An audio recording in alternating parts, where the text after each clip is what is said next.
किसी एक लड़की में हो। और हमारी जो बहनें हैं उनके साथ जैसे दूध में शक्कर घुल जाती है, मिल जाती है, वैसे मिल जाए, हमारी सोसाइटी का एक हिस्सा बन जाए, परिवार का हिस्सा बन जाए, तो पोपटलाल के बेरंग जीवन में खुशियों का रंग भर दे, बस ऐसी। बट सर मेरा एक और सवाल आपसे रहेगा, 18 साल से अगर इस शो में हम देखते हैं बहुत ऐसे आर्टिस्ट हैं जो फर्स्ट एपिसोड से लेकर अब तक बने हुए हैं, उसमें से आप भी हो।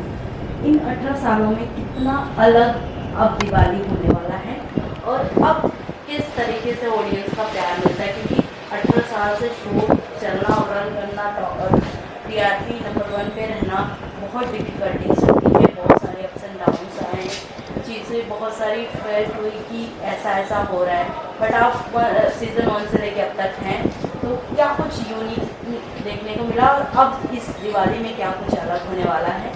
बहुत अच्छा सवाल पूछा है आपने। मतलब ऑब्वियसली 18 साल की जो जर्नी होती है वो उसमें बहुत सारे फेजेस होते हैं। जो शो शुरू हुआ था, फिर शो एक मैदान पर था, तो पूरी एक जर्नी रही है, उसमें बहुत अप्स एंड डाउन्स आए हैं, उतार चढ़ाव आए हैं।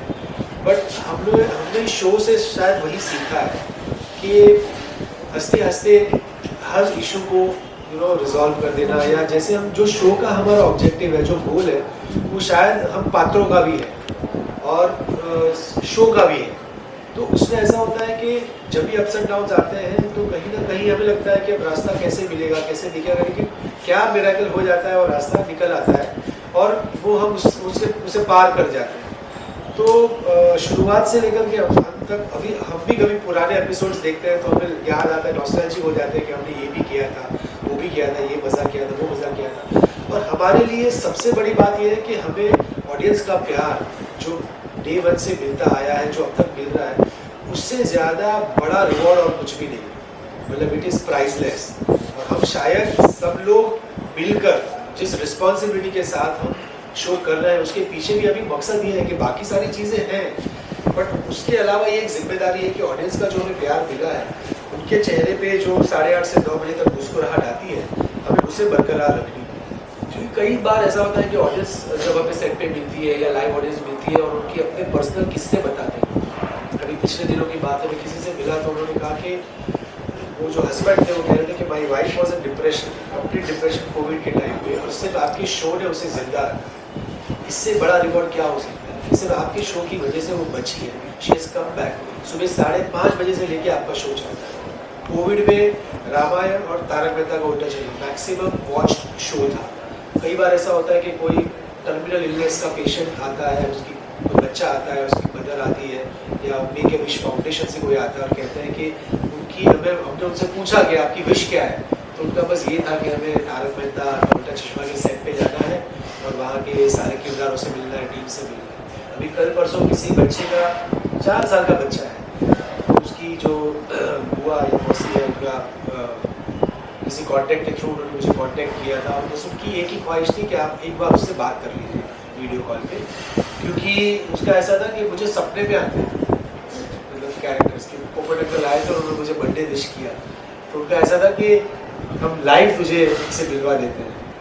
तो ये जब सब होता है तो हमें लगता है कि ये ईश्वर के आशीर्वाद से, मतलब उसके अलावा और क्या है। काम तो सभी कर रहे हैं, एक्टिंग तो सभी कर रहे हैं, शोज भी बहुत सारे हैं, लेकिन ये जो प्यार है जो हमें ऑडियंस का मिला, वो हमें अंदर से और शक्ति देता है कि चाहे कितने भी तूफान आ जाएंगे, हमें इससे लड़ना है, इससे जूझना है, और इसी तरह से ऑडियंस के चेहरों पे मुस्कुराहट को बरकरार। सर आपसे जानना चाहिए, आप जो है मतलब 18 सालों से पत्रकार का किरदार निभाते हुए आ रहे हैं, 3 बार गोल्डन को अवार्ड मिल चुका है, अपने किरदार को लेके आपने क्या कुछ सीखा है? क्योंकि हर किरदार जो है हमें एक रिस्पॉन्सिबिलिटी देता है। एज अ रिपोर्टर ये बहुत बड़ी रिस्पॉन्सिबिलिटी आपको शो में दी गई है, और आपने बहुत सारे स्टिंग ऑपरेशन किए जो मतलब लोगों को सोशल मैसेजेस वगैरह देते हैं। इस चीज़ को लेकर आप क्या कुछ कहना चाहेंगे? बहुत अच्छा कैरेक्टर मुझे मिला है, क्योंकि मेरी जो पर्सनल लाइफ है, मतलब Shyam as a person is completely different from पत्रकार पोपटलाल।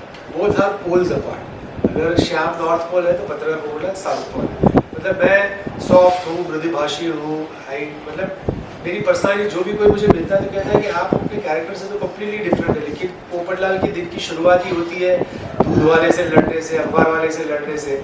पूरा दिन सोसाइटी में दुनिया हिला दूंगा, ये कैंसिल वो कैंसिल करते रहता है। तो we are completely poles apart. So I enjoy playing this character because I'm playing somebody whom I'm not. And I'm thankful to Asif भाई कि उन्होंने विजुलाइज किया मुझे इस पात्र में, उन्होंने मुझे ये पात्र दिया।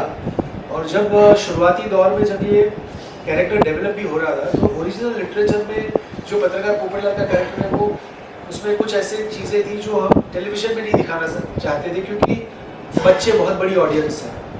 तो हमारे लिए वो भी एक रिस्पॉन्सिबिलिटी थी कि हम उन चीज़ों का ध्यान रखें ताकि बच्चों को भी मज़ा आए, ये कैरेक्टर लवेबल बने और सब लोग पोपट अंकल से प्यार करें, तो उनको वो अच्छा लगे। तो हमने उनके मैनरिज्म्स की कुछ चीज़ें ली हैं जो we try to work that out, ताकि लोगों को मतलब उससे प्यार होने लगे कि भाई ये बड़बोला है, ये ब्लंट है, ये सारी चीज़ें है बट दिल का अच्छा है, साफ है। तो ये मतलब एक वजह थी कि हम लोगों ने उनके सारे वो नुआंसेस को लेकर के इस कैरेक्टर को डेवलप किया। And I completely enjoy playing this character. अगली दिवाली तक क्या कुछ नया ट्विस्ट देखने मिलेगा? एक लास्ट क्वेश्चन, मतलब आपकी और चकोरी की जो जोड़ी थी, मतलब जो एक एपिसोड में दिखाई कि आप लोग के कुछ एपिसोड में लगातार चकोरी जी थी, आपकी जोड़ी को लोगों ने बहुत ज़्यादा पसंद किया। तो ऐसे हमें मतलब कमेंट्स वगैरह भी आते जब उसके न्यूज़ वगैरह डाल देते कि भाई इनको परमानेंट कर दो, इस जोड़ी को एक्टिव कर दो, तो क्या कुछ कहना चाहिए? क्या ऐसा कभी अपॉर्चुनिटी मिलती है कि ऐसा वाइफ चकोरी आपके लाइफ में आ जाए वापस? नहीं, ये तो उन्होंने शो में हमने दिखा दिया है ना कि उसकी शादी हो चुकी है। एंड में हमने क्लाइमेक्स में दिखा दिया था कि वो भूतनी का ये कर रही थी, बट जो रियल जब चकोरी की पता चल जाता है कि वो कौन है तो उसमें ये रिवील हो जाता है। अगर उसकी शादी नहीं हुई होती तो शायद मिसेस पोपटलाल बन जाती, पर उसकी शादी हो चुकी है तो अब तो वो चांस गया। सो सर आज भी क्या कुछ ऑडियंस को दिवाली विशेष करना चाहिए? मैं आप सबके माध्यम से सबसे पहले आप सबको दिवाली की बहुत बहुत शुभकामनाएं, और आप सबके माध्यम से यही कहना चाहूँगा हमारी ऑडियंस को कि दिवाली एक ऐसा पर्व है जो हम अपने परिवार के साथ मनाते हैं। कोशिश कीजिएगा कि आपके घर में अगर बच्चे हो तो उनके साथ, और अगर बड़े बुजुर्ग हो तो उनके साथ आप इस दिवाली मनाइएगा। सब साथ में मिलकर के सेलिब्रेट कीजिएगा, चाहे वो खाना खाना हो, मिठाई डिस्ट्रीब्यूट करना हो या पटाखे जलाना हो। और अगर पटाखे जलाए तो बच्चों से एक खास हिदायत है कि आप बहुत सेफली पटाखों को जलाइएगा ताकि आपको कोई नुकसान ना हो। और इसी तरह से ये मोमेंट्स होते हैं कि जब पूरी फैमिली एक साथ आती है, बॉन्डिंग क्रिएट होती है, और ये खुशी वैसी खुशी है जो हम सालों सालों तक चेरिश करते हैं। तो और मतलब behalf of our entire team, और खास तौर से मेरी ओर से, मतलब श्याम पाठक और पत्रकार पोपटलाल की ओर से आप सबको दिवाली की बहुत बहुत शुभकामनाएं। Thank you.